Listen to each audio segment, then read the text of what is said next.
Some stories scare you because of what happens in them. This story scares you because of what watches it happen. There is a difference between being hunted and being studied, between something that attacks out of hunger and something that waits to understand how fear reorganizes men. This story exists in that difference. What you are about to hear is not folklore passed down to entertain. It is a record of behavior, a pattern that repeats when isolation, exhaustion, and authority collapse at the same time. The creature in this story did not need to rush. It learned faster when it waited. If you are listening to this, understand one thing clearly. This is not a warning meant to save you. It is a story that survived because the witness did, and because whatever learned him wanted the lesson preserved. Before the voice changes, before this stops speaking to you and starts speaking through me, do this now. Subscribe. Like this video so this story does not disappear the way the men in it did. And tell me in the comments where you are listening from, because what learned how men break did not belong to one place, one crew, or one winter. Now listen carefully. From this point on, I am no longer explaining a story. I am the man who lived through it. I arrived at the break camp in late October when the cold had not yet committed but the nights already carried intent. The trucks dropped us at the logging road and turned back without waiting for acknowledgement. That should have registered as a warning. Men who haul supplies into places like that do not linger unless they trust what surrounds them. The camp sat low between two ridges of black spruce and fir, boxed in tight enough that daylight felt rationed. 8 men, 1 foreman, 1 cook shack, 1 generator that coughed more than it hummed. The trees were close enough that even at noon, the place felt dim, as if the forest leaned inward to listen. The first thing I noticed was how little anyone spoke. Not the easy quiet of men conserving energy, but something practiced. Replies were short, questions went unanswered. When I introduced myself, the foreman nodded once and pointed to an empty bunk without asking my name. That should have told me something too. Work started the next morning before first light. We cut and hauled along the lower slope where the ground stayed soft and the machines did most of the work. Even then, there was a sense of restriction. Nobody strayed beyond sightline. Nobody went to the tree line alone. When one of the saws stalled near the ridge, the foreman sent 2 men instead of 1. No explanation, just procedure. By the 3rd day, I understood the rule. Silence was not courtesy, it was discipline. At night, the forest did not sound right. Wind moved through the canopy, but did not carry with it the usual noise of animals adjusting to cold. No owls, no foxes, no distant howls. Sound seemed to flatten and die close to camp as if swallowed. The first incident happened after supper. The generator failed just after dark. Not abruptly. It wound down slowly, like something losing interest. We stood around in lantern light while the foreman and one of the mechanics walked out to check it. They did not argue about who went. They did not joke. They took axes with them even though there was no reason to. They were gone less than 10 minutes. When they came back, the foreman's face looked different. Not afraid. Measured, like a man recalculating distance. He told us the generator was fine. No damage. No reason it should have stopped. Then he added something that did not fit. He said we would be rotating night watch from that point on. Nobody objected. That was when I realized this was not new to them. During my first watch, I sat by the edge of camp with a lantern and listened. The light did not travel far. The trees drank it in. Somewhere beyond the ridge, something moved. Not fast, not careless. I could hear the compression of leaves and soil, paced, deliberate, stopping when I shifted my weight. It did not approach. It mirrored. When I stood, the sound paused. When I sat again, it resumed. Always just far enough away that I could not pin it to direction. I did not call out. I did not raise the lantern. Instinct told me that acknowledgement was the mistake it wanted. In the morning, the cook's dog was gone. The chain was still wrapped around the post. Not broken, not cut. The links were bent outward, pried apart slowly. There were no tracks leading away, no drag marks, just a wide depression in the frost as if something heavy had crouched, considered, and lifted. The foreman looked at the empty chain for a long time. Then he said very quietly that from now on nobody left the light after dark, and nobody asked why. By the end of the first week, I understood that whatever shared the woods with us was not improvising. It was refining. Men corrected their behavior without being told. We stood closer together. We stopped lingering at the edges of the clearing. Conversation shortened. Laughter vanished entirely, not because of fear, but because it felt inappropriate, like noise in a place that required attention. The second incident was a man named Harlan. He was big, broad-shouldered, used to working alone. He had a habit of stepping away from the group to smoke where the wind broke clean. The foreman warned him once. Harlan laughed and said the woods did not scare him. That night, he did not come back. We found his jacket the next morning hanging from a low branch at the edge of the ridge trail. Not torn, not damaged, placed. One sleeve turned inside out, as if removed carefully. The pockets were empty. His lighter was gone. Below the branch, the ground was pressed flat in an oval shape wider than a man's stance. No struggle, no blood, just the mark of weight shifting, as if something had waited there a long time. After that, no one laughed at warnings. Tracks started appearing near the machinery. Not prints in the usual sense. Impressions, long heel marks, forefoot spread wider than any boot. 4 distinct sections where toes might have been, but too even, too deliberate. We stopped pretending they were not there. The sounds came later. Low, layered calls from different points along the ridge. Not howls, not animal speech. They overlapped and stopped together like signals. The first time I heard breathing outside the bunkhouse, I thought it was a man on watch. Then I realized the rhythm was wrong, too steady, too patient. It stayed there long enough that frost thinned on the glass near the frame. When it moved, the pressure lifted gradually, like someone stepping away from a door after deciding not to knock. The foreman said nothing in the morning. He did not need to. We all felt the change. This was no longer observation. This was instruction. The mistake came 3 nights later when one of the younger men panicked. He ran when he heard the call move behind him. He broke the rule we had not spoken aloud. The scream was short, cut off clean. When we found what remained, it was arranged. His boots sat side by side. His hat rested on top. His body was farther downslope, untouched by teeth, marked instead by pressure and restraint. That was when the truth settled in my chest. This thing did not kill the same way twice. It was learning which reactions led to which outcomes, and it was teaching us which ones it preferred. After the boy died, the camp changed shape, not physically. The cabins and the cook shack stayed where they were. The machines stayed parked in the same ruts. What changed was how we moved inside the space. We began to behave like a single creature that had learned it could not afford to be scattered. The foreman called us together after breakfast. He did not say the dead man's name. He did not need to. The absence sat between us like a new tool we had not asked for. He stood with his back to the stove and spoke in the voice of a man who has decided panic is a luxury. He told us the rules out loud for the first time. Nobody left the clearing alone. Nobody went to the latrine without a partner. No one took a night watch without another man sitting beside him. The generator stayed on all night, no exceptions. Lanterns stayed lit even if fuel ran low. Axes were kept inside the bunkhouse, not on the porch, not in the shed. He said we were going to act like men who understood the difference between work and survival. Then he said something else. He said that fear spreads fastest when it has somewhere to land. He said we would not give it a mouth. He told us to stop talking about it, not because he doubted what we were facing, but because he believed that naming it gave it a foothold. He said it wanted our attention. He said it wanted us to shape our thoughts around it until it became the center of the world. He said the quickest way to break men was to make them think nothing else existed. I watched the others as he spoke. Some of them nodded like soldiers. Some stared at their plates like children being punished. One of the oldest hands, a man called Rook, kept his eyes on the window the entire time, as if he expected something to be standing there and listening. The foreman assigned work in pairs and drove us hard. The days became a blur of cutting, hauling, refueling, sharpening.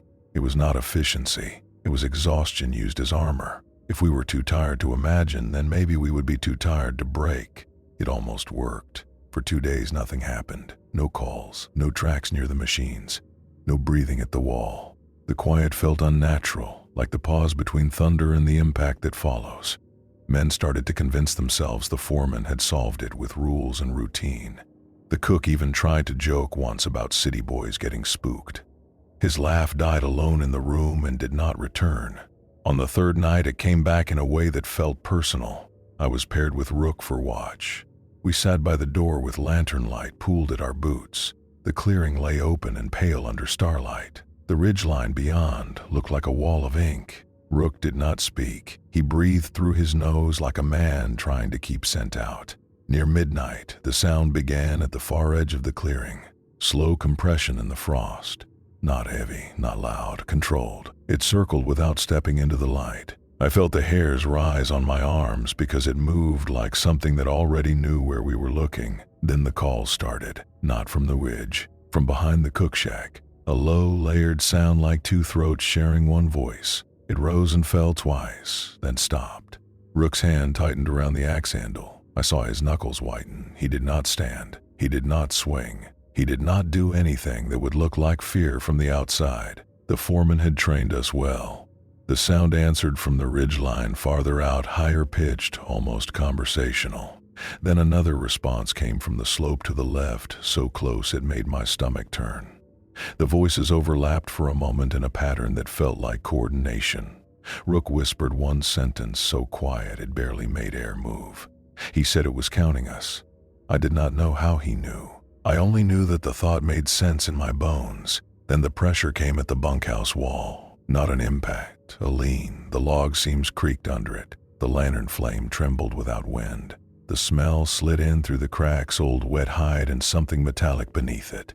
The breathing followed, calm and deep, as if whatever leaned there had no need to hurry. Rook turned his head toward me slowly. His eyes were wide but controlled. He mouthed a warning without sound. Do not move. We did not move. Minutes passed. The pressure stayed. The breathing stayed. Then, very softly, the latch on the door lifted and fell once. Not an attempt to enter. A test. A reminder. Rook swallowed and I heard it. That small human sound felt like a confession in the dark. The breathing paused as if listening. And that was when I understood. The foreman's rules were not preventing it. They were giving it data. It was learning which rules made us stiff, which rules made us quiet, and which rules made our bodies betray us anyway. It was not hunting our flesh. It was hunting our discipline. The next morning, the foreman inspected the door like a man checking a machine. He ran his fingers along the latch and said nothing. His face stayed flat, but his eyes moved too often. I recognized that look. It was the look of a man who realizes the problem is not outside the system. The problem is inside it. He called us together again. He told us we were leaving. Not later. Not after finishing the cut. Not after the next shipment. That day. Some of the men looked relieved and tried to hide it. Others looked offended, like leaving was surrender.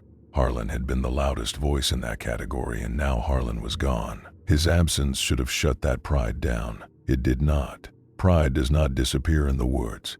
It only changes shape. We packed fast. Tools, fuel, food. We loaded the trucks and the sled trailer. The foreman kept us moving like he believed speed could replace safety. The cook wrapped the last of the bread with shaking hands. Rook checked the tree line every few seconds as if he expected it to step out and correct our plan. We rolled out by noon. The road ran along the ridge for a mile, then dropped into a long corridor of spruce where the branches leaned inward and the sky became a thin gray strip above. The foreman drove the first truck. I rode in the second with two other men. Nobody spoke. The engine noise filled the space where conversation should have lived. Halfway through the corridor, the first truck slowed. Not abruptly, gradually, like the driver had decided to respect something ahead. I leaned forward to see past the windshield glare and felt my throat tighten. Something stood in the road. Not crouched, not hidden, upright and demonstrated. Tall enough that its shoulders looked level with the lower branches. Its head was angled slightly down as if it was watching the truck approach and calculating distance. It did not bare teeth. It did not snarl. It held the center of the road like a man who knows the other man will stop. The foreman braked. The creature raised one hand. Not a paw, a hand. The fingers opened slowly and closed again as if rehearsing a grip. It did not rush the truck. It did not need to. Behind it, two more shapes appeared, lower to the ground, moving along the tree line on either side. They did not cross into the road. They flanked. They guided. I heard one of the men in my truck whisper a prayer he did not believe in. The driver's knuckles locked white around the wheel. I felt my own body do something humiliating. My hands began to shake, not from cold, from the mind trying to pour itself out of the muscles. The foreman opened his door. I wanted to scream at him to stay inside, but I did not. I watched him step onto the road with his axe in hand, shoulders squared. He walked forward until he was 10 paces from the upright one. He stopped. He did not raise the axe. He did not speak. He waited. The upright Dogman tilted its head slightly to the left. The motion was slow, controlled, almost curious. Then it stepped forward once. The sound of its foot in the dirt was soft. Too soft. It should have crunched gravel. It should have made something that proved weight. It did not. The foreman took a step back. That single step did something to the rest of us. It was not cowardice. It was information. It told every man watching that authority had boundaries. And once you see the boundary, you cannot unsee it. I felt something loosen inside my chest. Not relief, not surrender. A small internal shift where the mind begins to plan for life after leadership. The Dogman did not attack. It moved sideways out of the road like it was allowing us passage. The two low shapes mirrored the movement, staying close to the trees. The corridor ahead opened again. For a few seconds, nobody moved. The foreman stood in the road as if waiting for a punch that did not come. Then he turned and got back into the truck. We drove forward. I expected pursuit. I expected impact. I expected the sound of something hitting metal. None of it happened. Instead, the calls began behind us, layered and calm, like a conversation between throats that had nothing to fear. They rose and fell as we drove, keeping pace without effort. Then, up ahead, the road dipped again and narrowed between two stands of cedar. The foreman slowed, and I understood before I could explain it. It had not blocked us to stop us. It had moved us. It had guided us into a place where the road would force us into a line, where trucks could not turn easily, where men would have to get out and push or unload, where frustration would rise, where blame would begin. It was not hunting us like animals. It was arranging a test. It was giving us a choice and watching what we became when we thought we were free. The narrow stretch came faster than I wanted it to. Cedars crowded the road so tightly that branches brushed the mirrors. The light thinned. The air smelled of rot under frost. The truck slowed to a crawl, not because the drivers chose caution, but because the road forced it. Then the first truck stopped completely.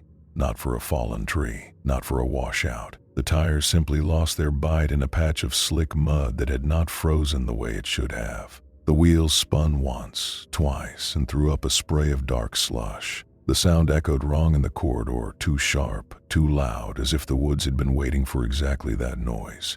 The foreman climbed out. He motioned for us to get out too. His face was tight, but he kept his voice level. He told us to unload weight from the trailer, just enough to free the lead truck. He said we would move fast and stay close. We obeyed because obedience was all we had left that still looked like control. We formed a line and started dragging crates to the shoulder. Fuel cans, toolboxes, chains, cold metal biting through gloves. The work should have felt ordinary. It did not. Every motion felt exposed. Every time someone bent down, I had the certainty that something could reach from the trees and lift him without effort. The calls began again behind us. Not far, not distant. Close enough that the hairs on my neck lifted like they were trying to escape my skin. The sound was layered and measured, not animal anger, more like a signal being repeated until it received the correct response. I looked back and saw nothing at first. Then I noticed movement between trunks, low shapes shifting slow enough to be almost still. They did not break into the open. They did not need to. Their presence was enough to tighten our breathing. The foreman did not turn around. He kept directing us, like a man who believes that if he looks, he gives permission. He told two men to start pushing the truck while the rest of us stayed with the supplies. His voice carried the strain of someone forcing steadiness into his own body. The men pushing the truck grunted and slipped in the mud. The engine revved. The tires spun again. The truck lurched forward a foot, then stopped. The sound of the spinning wheels was not just noise. It was panic translated into machinery. That was when the first real break happened. One of the men, a short, wiry hand named Lyle, stepped back from the crate line and pointed into the cedar stand. His mouth opened, but he did not speak at first, like his throat could not decide whether sound was safe. When he did speak, his voice came out thin. He said he saw one standing upright. The foreman snapped at him to get back in line. He told him to stop looking. He told him to keep his hands busy. Lyle did not obey. He took 2 steps toward the trees. It was not bravery. It was something worse. It was obsession. The need to confirm what you already know will destroy you. The foreman grabbed his shoulder and yanked him back, hard. Lyle stumbled and spun, face flushed with rage. He shouted that we were being herded. He shouted that the foreman was lying, that the trucks were trapped, that leaving was a fantasy. The argument cracked open the camp like an axe splitting dry wood. The foreman told him to shut his mouth. Lyle shouted louder. 2 other men stepped in, not to help, but to choose sides. I saw it in their eyes. The moment when fear stops being shared and becomes personal. The moment when each man begins to calculate his own survival separately. The calls from the trees changed.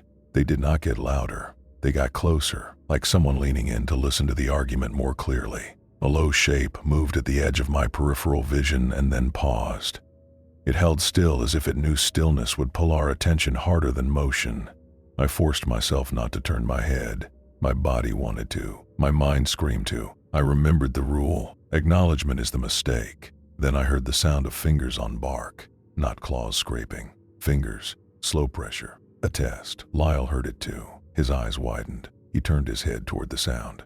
And that was the exact second the forest took advantage. Something moved from the cedar stand in a blur that did not feel like speed.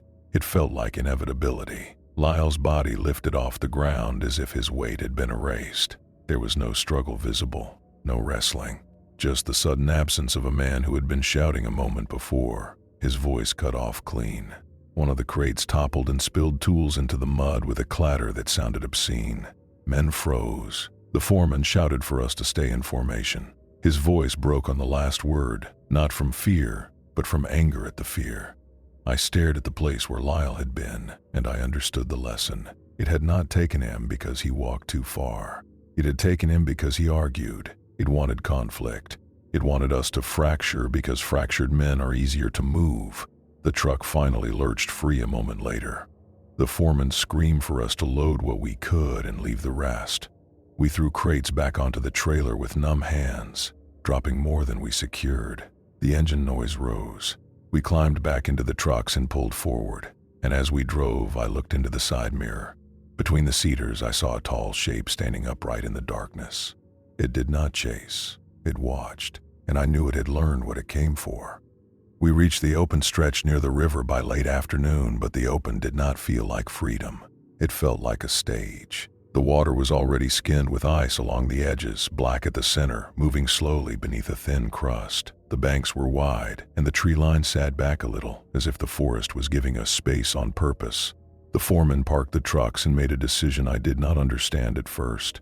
He told us we would not keep driving in the dark. He said darkness made men careless. He said we would build a fire, keep light, and move at first light. Nobody protested, but I saw the fatigue in their faces.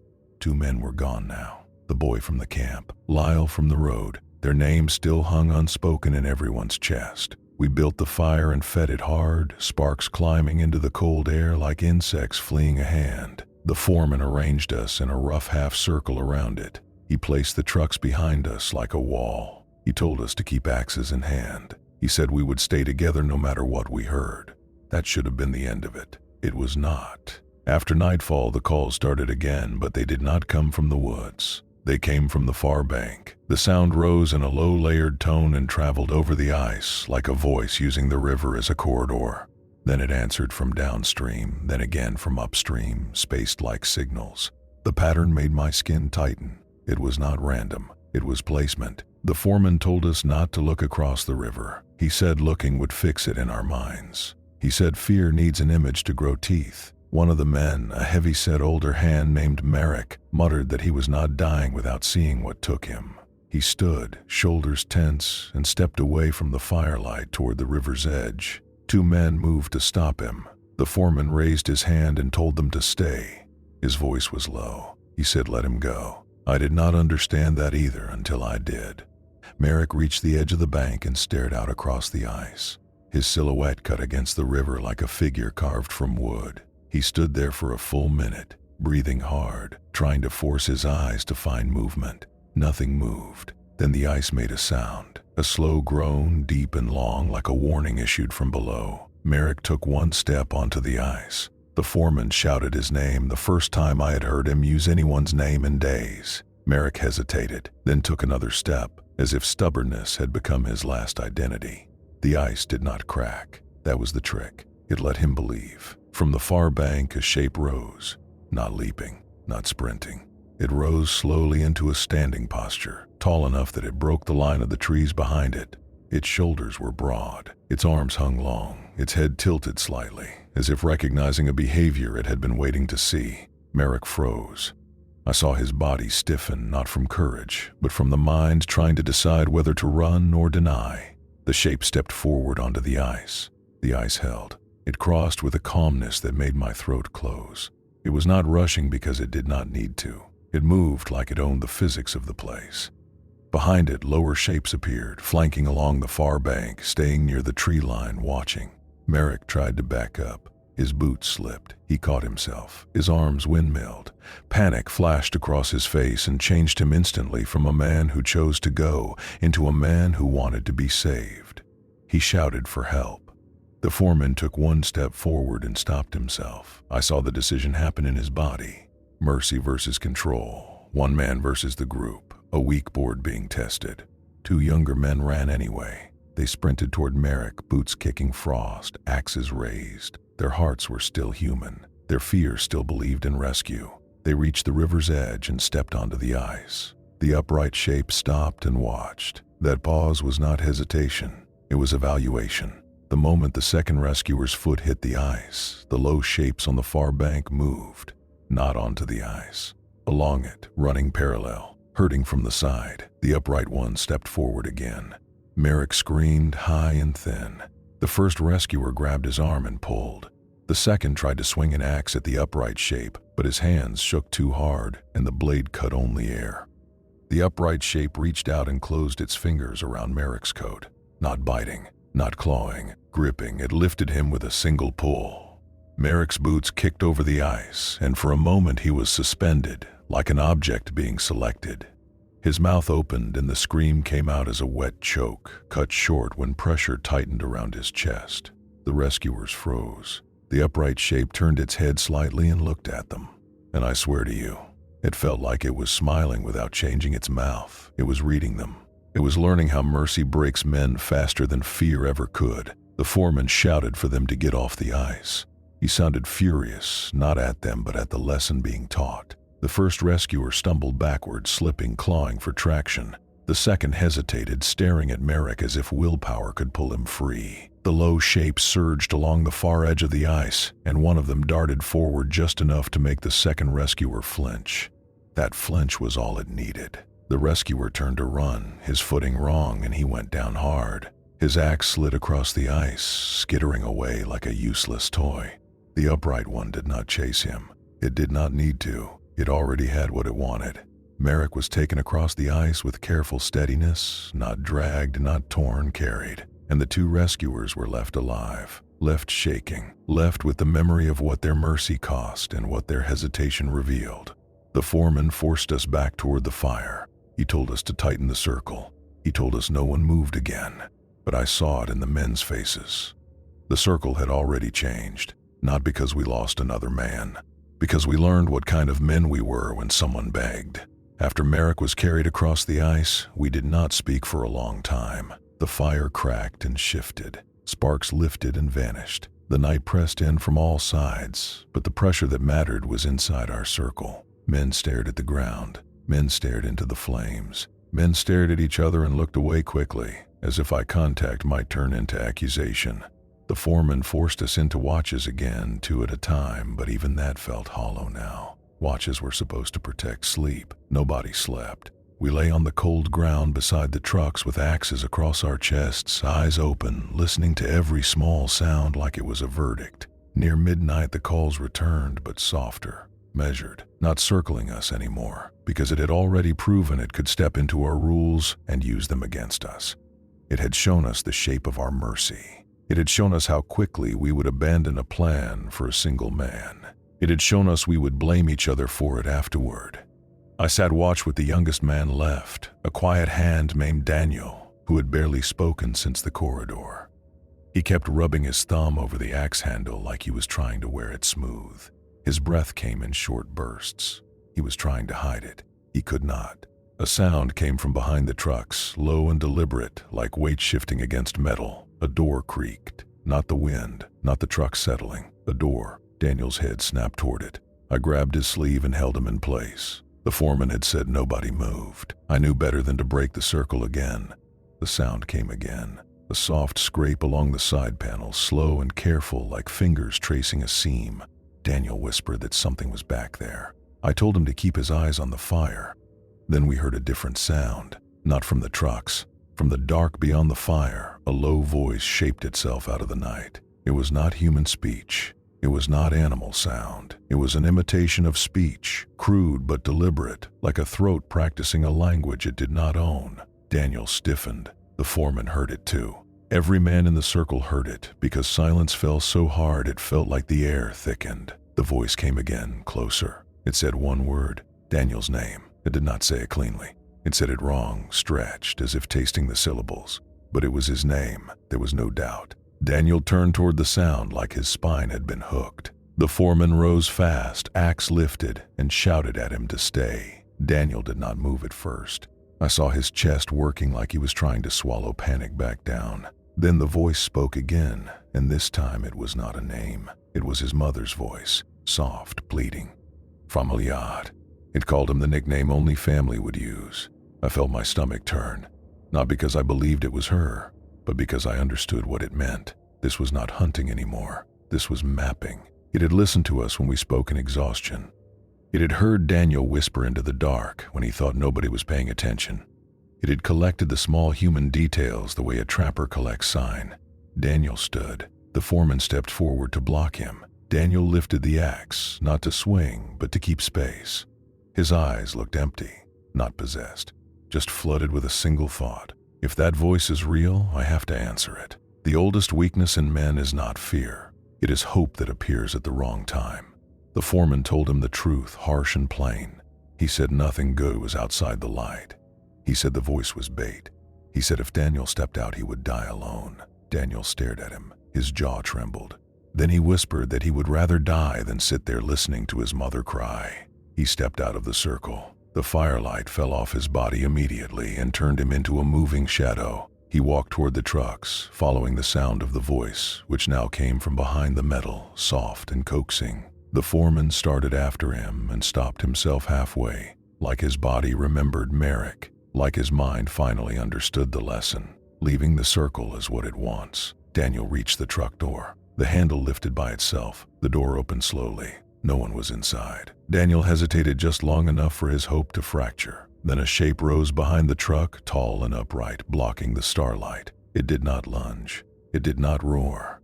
It simply closed the distance in 3 steps and placed a hand on Daniel's shoulder. Not a violent grab. A grip like a man guiding another man out of a room. Daniel turned his head. The firelight caught his face for a moment, and I saw something that shocked me more than terror. I saw relief. He had stopped fighting the confusion. He had accepted the outcome because it was cleaner than uncertainty. The upright shape moved him behind the truck. Daniel vanished from sight. There was no scream. There was only a soft sound like breath pushed out quickly. Then silence. The foreman stood in the firelight, axe lowered, staring at the space where Daniel had been. And I realized the truth with brutal clarity. The fight was not the point. Weapons were not the point. Strength was not the point. It was taking the men who could not tolerate waiting, the men who could not tolerate being powerless, the men whose inner structure failed first. It was not killing randomly. It was selecting which minds broke in which order. By morning, we were down to 5. The foreman, Rook, a hard-faced teamster named Cal, a quiet cutter named Finch, and me. The fire had burned low, leaving a circle of ash and half-charred wood. The trucks sat silent and cold. The sky was pale and blank, the kind of winter light that makes everything feel exposed. No calls came with dawn. That absence was worse than noise, because it meant whatever watched us did not need to announce itself anymore. The foreman told us we were moving immediately. He said staying in one place gave them time to plan. He did not say how he knew they planned. We all knew why. We loaded what we could, hands stiff, faces set. Nobody argued. Nobody asked questions. We were past debate. We were past denial. We were in the stage where the mind tries to become mechanical because emotion feels like an open wound. We drove for less than 20 minutes before the second truck began to sputter. At first, we thought it was fuel. Then it became obvious it was something else. The engine would catch, then choke, then catch again like it was being interrupted. Cal pulled over and climbed out, hood up, hands moving fast. He cursed under his breath, but his voice lacked anger. It sounded like surrender wearing a mask. The foreman told the rest of us to stay close. He told us no one wandered. He told us to keep our axes ready. He said we would get the truck running and leave. Then Rook spoke for the first time in hours. He said they were going to make the foreman break his own rule. The foreman snapped at him to shut up, but his eyes shifted when he said it because the thought had already landed. It was too accurate to ignore. The sound came from the tree line behind us, not loud, not dramatic, just a soft compression in the frost. Then another closer, then another on the opposite side of the road. We were being bracketed. Finch tightened his grip on his axe. I saw his hand shake. Cal kept working the engine, back turned, exposed. That made my skin crawl because vulnerability was being placed in front of us like a tool. The foreman moved closer to Cal, standing between him and the trees as if his body could block what came. He told Cal to hurry. Cal shouted back that he was trying. Then his voice cracked and he said the engine was fine. The lines were fine. The ignition was fine. It should have been running. That was when the upright shape appeared. It did not step into the road from the front. It rose behind the tree line to our left, tall enough that we could see its shoulders and head between the trunks. It stayed partially obscured, as if it understood that incomplete visibility makes fear work harder. It tilted its head once, then lifted its hand and placed it against a tree trunk. The bark split under its fingers. It did not do it fast. It did it slowly, like demonstration. Rook made a small sound in his throat, the beginning of a prayer or a sob. The foreman turned on him with fury and told him to stop. He told him to keep it together. He told him that showing fear was how you gave it permission. Then the voice came again, not from the forest. From inside the truck, we all froze. The passenger door of the first truck opened slightly. The inside was dark. We had not been in there. We had been outside. A low, layered imitation of speech floated out. It spoke the foreman's name. I did not know the foreman's first name. I had never heard it spoken, but the voice knew it. The foreman's face changed in a way I will never forget. His jaw tightened, his eyes sharpened, and behind the anger I saw the first real fracture. Not fear of death, fear of being known. The voice spoke again, softer. It said something only someone close to him would say. A phrase from his life before this road, before this crew. I saw his shoulders tense like he had been struck. Cal stopped working the engine and stared at the open truck door. Finch took a step backward, instinctively reforming the circle. Rook whispered that this was the test. Make the leader abandon the rules. The foreman raised his axe and walked toward the open door. I shouted his name, the last name we used for him, but he did not look back. His eyes were locked on the darkness inside the cab like it held a truth he could not tolerate leaving untouched. He reached the door and yanked it open. The cab was empty. No footprints. No movement, no breath, only the smell. That old wet hide stink, heavy and close, like it had been sitting in the seat. The foreman leaned in, axe lifted, searching for something that was not there. And behind him, the upright shape stepped out of the tree line, slow. Deliberate. Close enough that I could see the length of its arms, the heavy shoulders, the way its hands flexed like a man preparing to work. It did not rush, waited, because it wanted us to see what happened when a leader broke his own rule. The foreman turned at the last possible moment. He swung the axe into the creature's shoulder. The blade bit deep. The creature barely reacted. It looked at him not with rage, but with attention. Then the low shapes moved. One from the right side of the road, low and fast, going for Cal. Another from the left, going for Finch. The upright one remained focused on the foreman. The foreman shouted for us to stay together, but it was too late. The pack had already created motion. Already created split attention, already created the conditions where a rule becomes impossible to follow. I watched Cal stumble backward, eyes wide, trying to get to the trucks. I watched Finch raise his axe with both hands and swing too early, too high, hitting only air. I watched Rook freeze completely, his body choosing stillness like a dying animal. And I watched the foreman. He swung again, another hit, another bite of steel into flesh. The creature still did not fall. It simply placed one hand on the foreman's axe handle and pushed. The foreman's weapon moved aside like it weighed nothing. Then the creature leaned in close, muzzle near the foreman's face, and made a sound that was almost a laugh. Not loud, not cruel in a human way, just satisfied. It had proven something. It had proven that rules do not protect men. Only men protect men, and men fail when they are tested in the right order. After the foreman's axe was pushed aside, the world turned into fragments. Not because everything happened fast, but because my mind could not hold a full picture anymore. I could only hold pieces. Cal's boots slipping in frost, Finch's breath coming out in harsh bursts, Rook's face locked in a wide-eyed stare that looked like a man watching his own death from the outside. The upright Dogman stayed on the foreman. It did not claw him open. It did not bite. It used weight. It stepped in close and slammed its shoulder into him, driving him backward against the truck door. The metal shook. The foreman's breath left his body in a grunt. He tried to swing again, but his arms were trapped in close space and the axe handle caught the frame. The Dogman's hand closed around the axe shaft, not snapping it, controlling it. That control was worse than breaking it. Breaking would have been animal. Control was judgment. The low shapes moved around us like tools being applied. One stayed near Cal, not striking, just cutting off his angle back to the truck. Cal tried to run and then stopped because every time he shifted, the low shape shifted too, always one step ahead, always forcing him away from cover. The other low shape did the same to Finch. Finch backed toward the tree line, trying to keep his axe between him and whatever moved. He was not thinking in strategy. He was thinking in instincts. Instincts push you toward trees because trees feel like hiding. That was exactly where the low shape wanted him. Rook still had not moved. Then the upright Dogman did something that turned my blood cold. It lifted its head and made a short call. Not a howl, not a hooar, a signal. The low shapes responded immediately, changing positions the way trained dogs respond to a handler. They adjusted distance, tightened angles, and suddenly Cal and Finch were no longer moving as individuals. They were being placed like pieces. The Dogman was not chasing, it was directing. The foreman forced his axe free with a hard jerk and swung the blade into the upright creature's ribs. The impact landed. The blade stuck. The foreman ripped it out and swung again, face twisted in effort. The creature stepped back half a pace, not in pain, but to reset. Then it turned its head and looked at me. It held my gaze for one long second. In that second, I understood something that made the back of my throat go dry. It had been watching me since the first night. It had cataloged my restraint, my silence, my refusal to rush. I was not the target in that moment. I was the reference point. The foreman shouted for us to get into the trucks.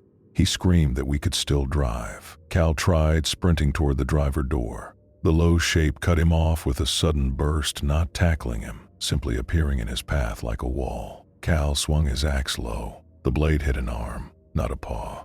An arm with muscle and structure like a man's. The low shape recoiled and made a layered sound, then stepped back. It did not retaliate. It did not need to.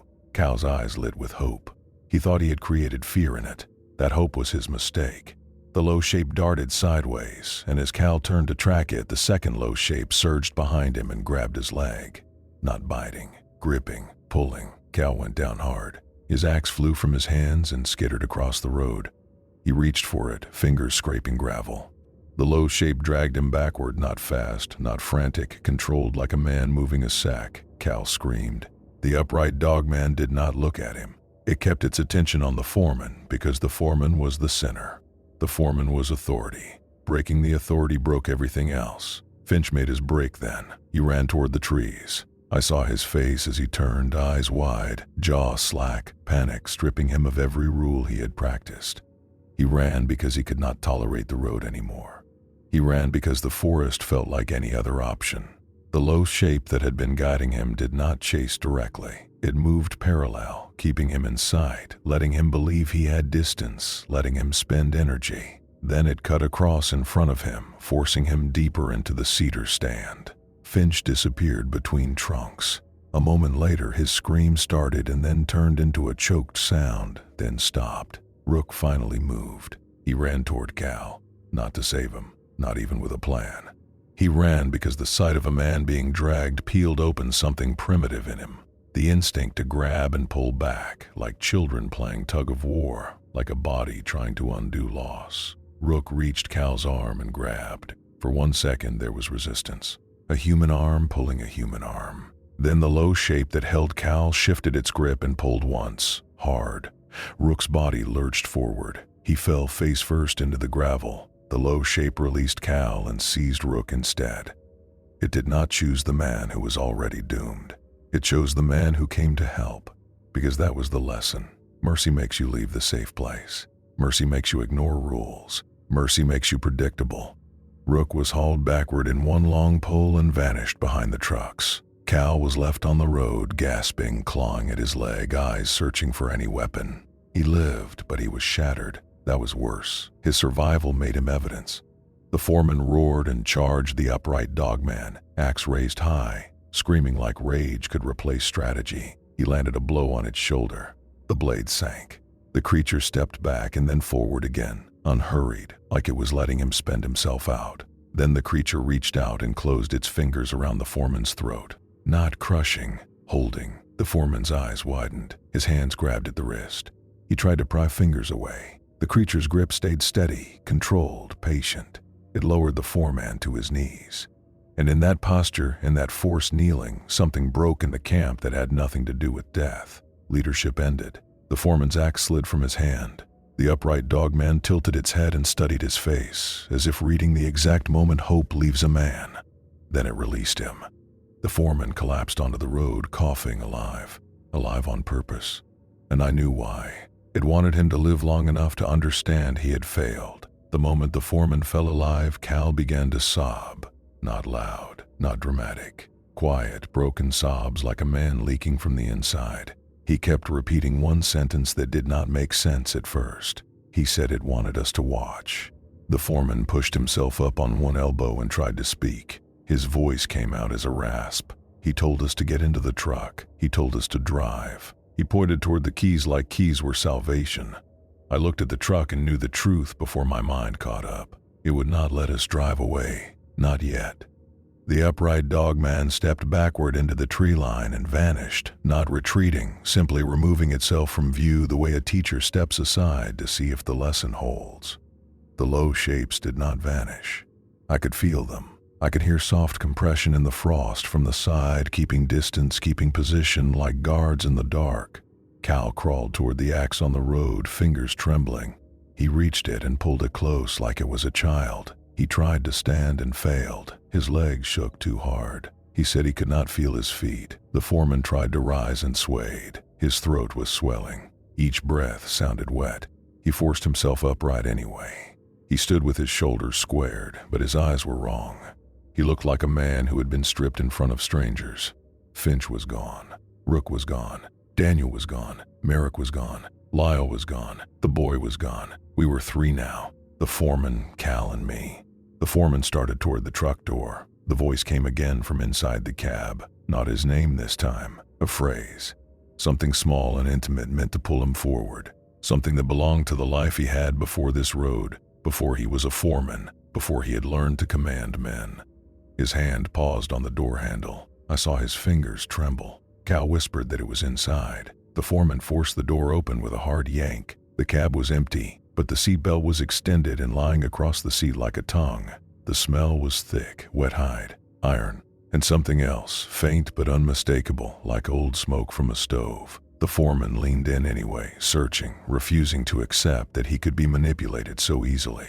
That refusal was his final weakness. A low shape moved behind him, silent, and then the foreman's body lifted backward off the ground as if gravity had been switched off. His boots kicked once, scraping at air. His hands clawed at the edge of the door frame. He did not scream. He made a choked sound of disbelief. Then he was pulled into the space behind the truck. The metal shook. A single hard impact sounded dull and final, then quiet. Cal stared at the empty road like his mind could not process subtraction anymore. He began to shake harder. His axe slipped from his hands. He pressed his palms to his face and rocked slightly, like a child trying to wake from a dream by moving. The calls began again, but not surrounding. They were closer now, right at the edge of the road, like a circle tightening to the last knot. Cal whispered that he could not do it. He said he could not be here. He said he would rather run into the trees and take his chances than stay. I told him to stay still. I told him to stop talking. He looked at me with raw hatred, because hatred is easier than terror. He accused me of being calm. He accused me of being ready to sacrifice him. He said maybe I was the reason it was happening. Maybe I had invited it. His accusation was exactly what the pack wanted. It wanted blame. It wanted me and Cal turned into separate animals. Cal stood suddenly, axe lifted, eyes wet and wild. He took 2 steps away from me, toward the tree line, and shouted into the woods that he would go. He shouted that he would leave. He shouted that he was not afraid. The words sounded fake even as he said them. The low shape moved, not into the road, around him. I saw it as a smear in the corner of my vision. Then I saw Cal's shoulders jerk. His mouth opened. No sound came out. His axe dropped. Something had grabbed him from behind. Not violently, efficiently. Cal's body slid backward off the road into the tree line like he had been pulled on a rope. His hands clawed the air once, fingers flexing, then he vanished behind the trunks. This time there was a scream, but it lasted only a breath. Then silence again. I stood alone on the road listening to the absence of my own crew. The truck sat silent, engines off, keys useless. The sky looked flat and empty, as if the world itself refused to witness what happened here. A soft compression came from the woods to my left, then another to my right, then one ahead just beyond the truck line. I did not move. I did not run. I did not call out. I waited. The upright Dogman stepped into view across the road, partially hidden by the trees. It stood tall, shoulders broad, arms hanging loose. It watched me for a long time. Then it stepped backward, not leaving, just loosening the circle. It had made its choice. It had left one man with the lesson. And in that moment, I understood the final cruelty. It did not want every man dead. It wanted one man alive who would carry the story forward.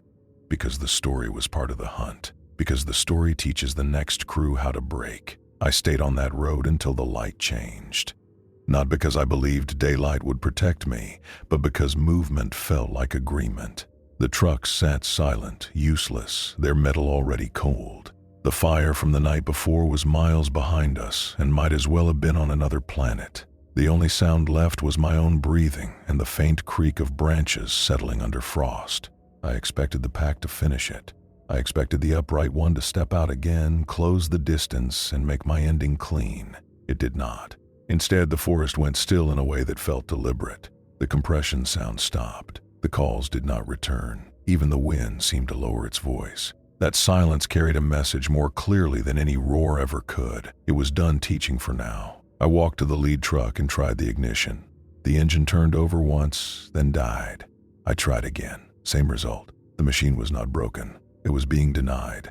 I sat in the driver's seat with my hands on the wheel and stared through the windshield at the road ahead. I remember thinking that the world looked ordinary. Mud ruts, cedars, pale sky. Nothing in the scene looked like horror.